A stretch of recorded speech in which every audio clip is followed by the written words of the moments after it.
जय श्री राम दोस्तों। हम बात करेंगे कि हिंदुस्तान में गद्दारों की और मीर जाफ़रों की कमी नहीं है। बहुत सारे मीर जाफ़र और अंदर गद्दार पाल रखे हैं हमने। पाकिस्तान प्रेम उन लोगों का इतना है कि यहाँ 61 लोगों ने एक चिट्ठी लिखी और उधर से 56 लोगों ने, टोटल ये 17 है। उधर वालों की हमें बात नहीं करनी, इधर वालों की बात करनी है। लिखी कि भारत सरकार पाकिस्तान से बात करे। मोदी जी, इन ढिल्लों को ये पूछना चाहिए, ढिल्ले ही कहेंगे इनके लिए। वैसे तो अब मेरे पे केस भी हो सकता है, मैं इसलिए कुछ अभद्र भाषा बोलूँगा नहीं, क्योंकि पैसे मेरे पास है नहीं, पॉलिटिक पावर नहीं है मेरे पास कि अगर कुछ हो भी जाए तो मैं जेल वेल से छूट आऊँ। लेकिन वाकई लोगों को पहचानना चाहिए कि ये गद्दार गैंग कितने पावरफुल और कितने कुछ तो निठल्ले हैं। इनको पैसे मिलते हैं आईएसआई के थ्रू या कहीं और के थ्रू, जो अपनी भारत माता को बेचने में। अच्छा, और इसमें ना मैं बताऊँ आपको, 60% हिंदू हैं। 60% जो इसमें साइन करने वाले हैं, लगी 60 होंगे, मेरे को लग रहा है 80% होंगे। मैं कुछ 5-10 लोगों के नाम बताऊंगा आपको। एक है फ़ारूक अब्दुल्ला, महबूबा मुफ्ती, मीराबाई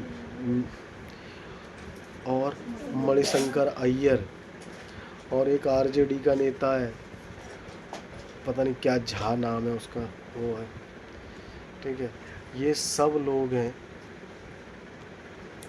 उसका भी नाम मैं आपको बता ही दूँ कि जो आरजेडी का नेता है मनोज झा, ये एक नॉर्मल गमछा डाल के ऐसे चलता है कि पता नहीं ये गरीबों का कितना हितैषी है। ये लालू की पार्टी से है। संदीप पांडे, रीता मनचंदा, हुमायूं कबीर, ललित राम, दया सिंह, ऐसे करीब 61 नाम है।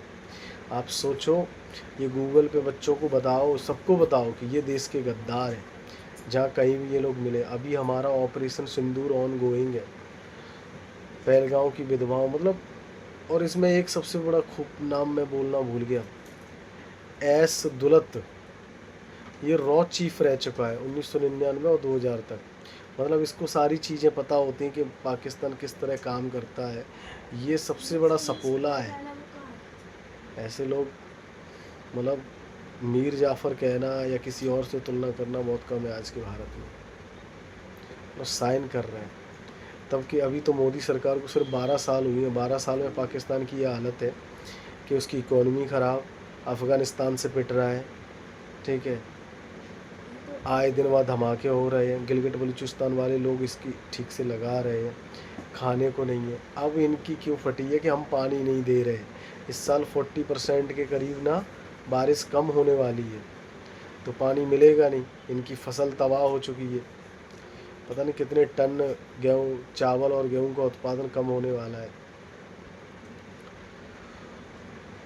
और पीओके में भी रोज़ मार रहे हैं, तो उन सब पे इनके आंखें नहीं खुल रही हैं कि ये पाकिस्तान अफ़गानिस्तान में निर्दोषों को मार रहा है, पीओके में मार रहा है। उनके लिए चिट्ठी लिखो, यूएन में जाओ। लेकिन इनको क्या है कि कुछ इन हमारे यहाँ यही है ना कि ये लोग बड़े आराम से सुख सुविधाओं के साथ जीते हैं, और सरकारों में इनको किला सब। अब इन्होंने मांग रखी है कि पाकिस्तान से बात हो, वीज़ा फ्री किया जाए, वीज़ा पे बात हो। अरे भाई, तुमको वहाँ क्या करना है जाके पाकिस्तान? ज़रूरी है तुमको वहाँ जाना? ये हमारे यहाँ जो एमएससी चलती है वो एक तरह का क्या है, आईएसआई का अड्डा है। हाई कमीशन को यहाँ बुलाते हैं। कितने हमारे यहाँ पे पाकिस्तानी एजेंट पकड़े जाते हैं। अब इन्होंने क्या क्या, हवाई मार्ग खोला जाए, वीज़ा की सेवाएं बहाल हो, जम्मू कश्मीर सहित सब बॉर्डर पे बात हो, अटारी बॉर्डर है। आपको पता है, इस पाकिस्तान की वजह से इसको हमने आज तक ठीक से सबक, वैसे तो ऑपरेशन सिंदूर में अच्छा सबक सिखाया, पहले भी पिटता कुटता रहा है। इसकी वजह से हम अमरनाथ यात्रा कितनी सिक्योरिटी में करते हैं। देखा है, हज़ारों की तादाद में आर्मी, सीआरपीएफ, बीएसएफ लगी होती है, तब जाके हमारी यात्रा संपन्न हो पाती है। सिर्फ और ये दलाल कह रहे हैं कि नहीं, उनसे बात करनी चाहिए। आप इन लोगों को पता है, हम इसी पाकिस्तान की वजह से हमारे मॉल, सोसाइटी, हर जगह गार्ड बिठाना पड़ता है, क्योंकि पता नहीं साला अननोन कहाँ से आ जाए, कोई बम लेके फट जाए। हमारे हिंदुस्तान में अंदर कितनी सिक्योरिटी चल रही सिर्फ इसी पाकिस्तान की वजह से। नहीं, हमें मॉल में जाने के लिए, हमें कहीं पिकनिक स्पॉट्स पे जाने की सिक्योरिटी की क्या ज़रूरत है? क्योंकि यहाँ का आदमी इतना लड़ाई दंगा कर लेगा, लेकिन बम नहीं, बम से और ह्यूमन बम जाके फटेगा नहीं, ना आतंकवादी हमला करेगा। ऐसे लोगों के भारत सरकार को बैंक अकाउंट की जांच करनी चाहिए, और रॉ को भी थोड़ा बाहर का काम देखती है, थोड़ा अंदर का भी काम देखना चाहिए।